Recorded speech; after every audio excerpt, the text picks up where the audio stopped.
কেমন আছো বন্ধুরা সবাই? আশা করি সবাই খুব ভালো আছো। আমরাও খুব ভালো আছি। তো চলে এলাম একটা সুন্দর নতুন ভিডিও নিয়ে। তো আজ আমার ছোটো মেয়ের জন্মদিন, তো দেখতেই পাচ্ছ পায়েস রান্না করছি। সবাইকে একটু একটু করে পায়েস দিই, বাটিতে করে পায়েস আর একটু করে মিষ্টি দিই। ঘরোয়াভাবেই করি। আর দেখো এদিকে চিকেন একটু ফ্রাই করে রেখেছি, বিকালবেলায় এটা বিরিয়ানি বানাবো রাত্রের জন্য।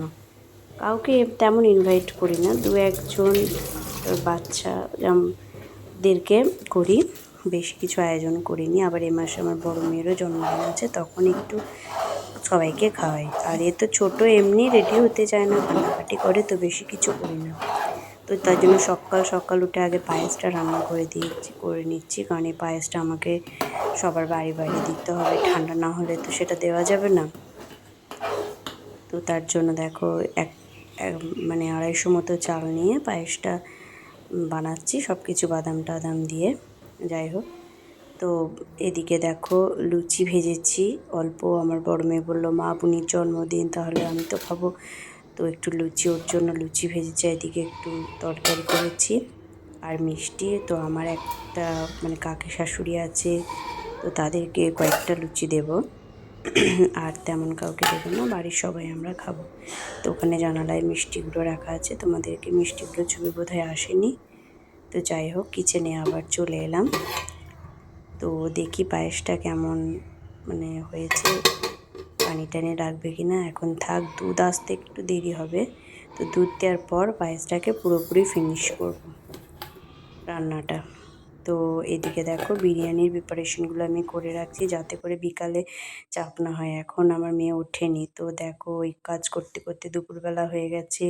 মা মেয়ে একটু স্নান করে নিয়েছি, স্নান করে নিয়ে আমরা একটু আল্লাহর কাছে দোয়া চাইবো আমার মেয়ে যেন সুস্থ থাকে, ভালো থাকে। তো দেখো স্টাইল করে আবার দুটো আঙুল দেখিয়ে কেমন ছবি তোলার ভাঁজটা দেখো। তো ওকে বলছি, ও বলছে না, কিচ্ছু বলবো না। তো মা মেয়ে একটু আমাদের এখানে সাপিতলা আছে, সাপিতলা, সেখানে যাব মা মেয়েতে একটু আল্লাহর কাছে দোয়া চাইবো আমার ছোট্ট সোনামণিটা যেন ভালো থাকে।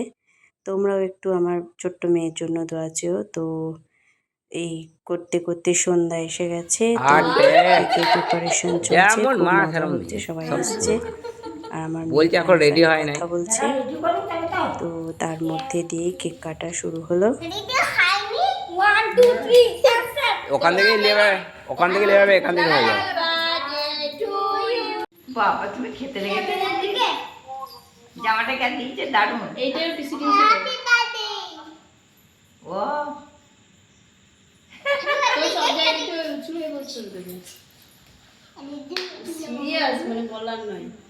ঠিক আছে, আমরা রাখি। লেবাও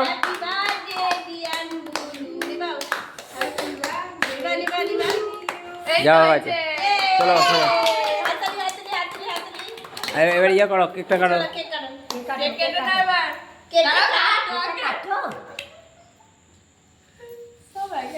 কেক কাটো, এদিক থেকে কাটো, ধরো। তো কেকটা কাটছে আমার সঙ্গে সঙ্গে।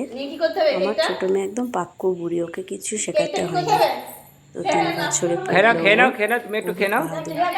তো দেখো আনন্দ হয়েছে, কিন্তু এর আগে এই জামাটা পরা নিয়ে বিশাল কান্নাকাটি হয়েছে। তো তো আমার পাকু বুড়ি পাকামি দিয়ে কেক কাটাটা হলো। তো গাইজ, তোমরা সবাই আমার ছোট মেয়ের জন্য দোয়া করবে, ওর জন্য জীবনে খুব ভালো থাকে। তো আজকের মতো ব্লগটা এখানে টাটা, বাই বাই, সবাই ভালো থাকবেন।